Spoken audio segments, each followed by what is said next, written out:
Hello YouTube, welcome back over to Gaming House, and this is the review of Doom 2016, Doom 4, whatever you want to call it. We're here for Doom. Doom is published by Bethesda, the guys you might remember from the Skyrim and Fallout series. It is developed by id Software, which I hope is the correct thing, not ID Software, but I'm going to call it id Software. It is also developed by Certain Affinity and Escalation Studios, both of whom were responsible for multiplayer and the SnapMap features, respectively. If you are interested in what I've done in Doom, that'll be in the description box below, as well as Twitter if you want to follow for channel updates. But let's get back into this. Doom's campaign, we're going to get into that first, because that, by far, in my opinion, is one of the best FPS campaigns we've had in a long-ass time. It is constant action thrown at you. I guess I'll get this out of the way also. The graphics are pretty. All this gameplay, by the way, is from the Xbox One version. That is what I played the game on. Whoever was the sound director, designer, all that give that man a medal, because this game, its campaign and everything, it is all centered around its gameplay. When its gameplay is fast-paced, constant move or die. And nothing reflects that more than the entire campaign, its design and everything. It is fantastic to play through. It's got plenty of fantastic weapons to use, the design aspects. I'm going to keep saying the same words over and over again. Nonetheless, campaign, hella fun. Got multiple difficulties to play through, including the Ultra Nightmare difficulty, which I have not tried yet myself, but apparently that mode has permadeath, so if you die in the campaign, you restart the entire campaign over. Also, all these levels have secrets in them, multiple secrets, whether it's stuff you'd be wanting to look for, such as field drones to have new mods for weapons, or dead elite guards that'll have upgrades for your suit unlocked, or if it's simply just trying to find little tiny secrets of armor packs, as well as little tiny Doom Guy dolls. Or even each level has a retro level hidden within it that requires a little bit more effort to try and find and unlock. Now, the one thing that could be faulted for the campaign is the ending, and I'm not going to spoil the ending, but it does leave off open for a sequel, and how it does that may or may not irk some players, but nonetheless, the gameplay and the travel to the ending is all still hella fun. Also, do not expect an expansive, everything explained to you, or any of that sort of super convoluted story. The campaign is very simple. You're just here to kill shit, and that's what you're here to do. Any details on story is usually found within the intel or collectibles. Those will explain story more. Don't expect a big expansive story here. This is just simple, mindless, I'm here to kill shit left and right. Next, let's go ahead and get into multiplayer, which is, again, that was developed by Certain Affinity, not id Software. And the multiplayer, again, has the central theme of the move or die aspect, at least for the couple modes I've played. I have not played all of them. I have played primarily Team Deathmatch and Warpath. And I really enjoyed this multiplayer because it's not like the other FPSs currently out. There's no little mini-map telling you where everyone is, suppressors, all this other bullshit. It's simply moving around, shooting the fuck out of people. Again, just simple, fun, move and shoot.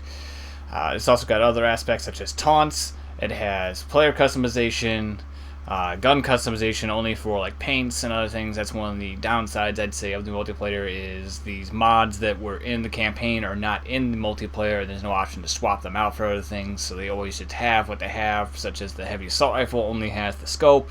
It does not have the Hydra missiles. Another thing you could fault the multiplayer for is that it has launched with only, I think it was 5 maps we found, was 5 maps. But I'd say that sort of, again, cancels out due to the fact that this is based on more moving and shooting. We're not running to a stale segment of the map where you get with other FPSs where people will get bogged down by, say, like campers, defenders, all that, because the gameplay is centered around moving the entire time. Another aspect to the multiplayer is the demon rune. This allows you to play as 4 different demons. You select it at the start of the match or when you change your loadout. And in general, this is actually pretty fun. It acts as a change of pace because now you have this large or small demon that's running around the map causing mass chaos, killing everyone because they can easily one-shot everyone or perform more grotesque glory kills on players depending on who they are. And they are fun and thrilled to get as long as they're like stopping around. We've had it where we've maintained control of a room for its entire duration, or the enemy team has done the same, and that can kind of be a bit of annoyance, but that's on a player aspect, not really the game's fault. I will say this though about the demons. I say the Mancubus is the one that is rather lackluster compared to the others. The Mancubus is slower and he only has rockets he can shoot, whereas the Revenant has rockets, can jump around. The Baron of Hell runs around and tears people apart, and the Prowler jumps around and tears people apart. And just the Mancubus seems a little lackluster compared to the other three there. In terms of the multiplayer's balancing, currently at the time of this review, nothing seems too overpowered. The one thing I've noticed is that people just naturally gravitate towards weapons, and some can't use it. With the people I play with, I'm the only person that can apparently use the lightning gun with the combo that I have set up with it.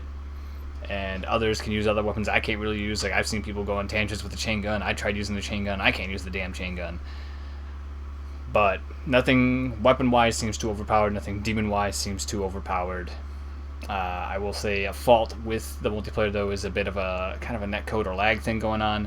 Definitely with the melees and the glory kills, it seems like you get a hell range to get sucked into those. Possibly that, or it's just a netcode where they are, from my perspective, they're further away than what they actually are. That'll do it for multiplayer. Let's move into the final segment, the SnapMap section of the game. And this is where you're going to find co-op as well as more versus. This part of the game, this is again developed by Escalation Studios, not id Software. They give you essentially an entire fucking dev kit, pretty much. You can create whatever fucking game modes you can think of, maps.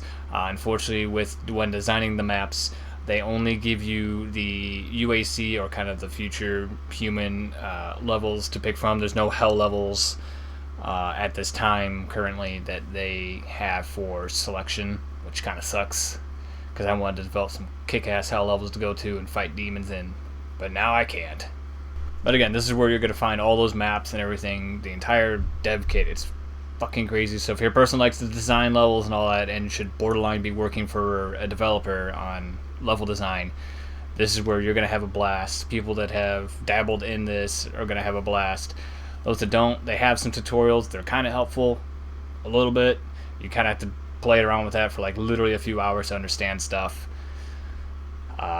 You could of course play other people's maps that they've published.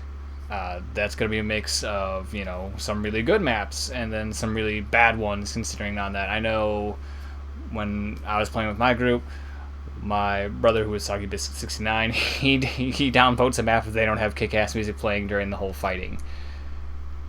Alright, now let's get into some extracurricular things, some things that's across all modes or so, and with that there's only a fault I gotta say, and it's with switching to these modes, going from campaign to multiplayer to the SnapMap, and for whatever reason they make you go through a loading screen, and it's just a slight irritation to me. It's something I wonder, like, why do I have to go through a loading screen to get to this, to get to this, to get to this?